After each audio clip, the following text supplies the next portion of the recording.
எனக்கு பாருங்கள் எப்படி காற்று சுற்றி சுற்றி அடிச்சிட்டு பார்த்தாலே தெரியும்.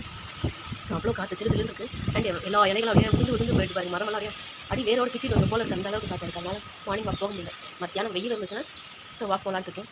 இல்லாமல் நேரத்துலேருந்து எனக்கு கோல்டாக இருக்குது. இவ்வளோ சில் காற்றுல வந்து போனோன்னா வாக்கிங் போனோன்னா கண்டிப்பாக வந்து உடம்புக்கு வந்துடும். எவ்வளோ மழை பெஞ்சாலும் எவ்வளோ இது பண்ணாலும் பறவைகள்லாம் பாருங்களேன், அதுங்களுக்கும் கூடு இருக்குது. பட் இருந்தாலும் அது ஓடிக்கிட்டே இருக்குங்க. எதுக்காக ஓடுறோன்னே தெரியாமையே ஓடிட்டுருக்கோம். ஓகேங்க, நாளைக்கு இன்னொரு ஷார்ட்ஸில் பார்க்கலாம். பாய். ஜஸ்ட் ஒரு ஆஃப் வே தாங்க போயிட்டு வந்தேன் வாக்கிங்.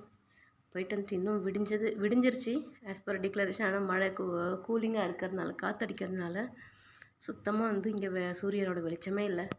வந்ததுமே கொஞ்சம் நல்லா சூடாக டீ போட்டு குடித்தா நல்லாயிருக்கும் அப்படின்னு தோணுச்சு, தொண்டைக்கும் இதமாக. வித்தவுட் சுகர் தான்.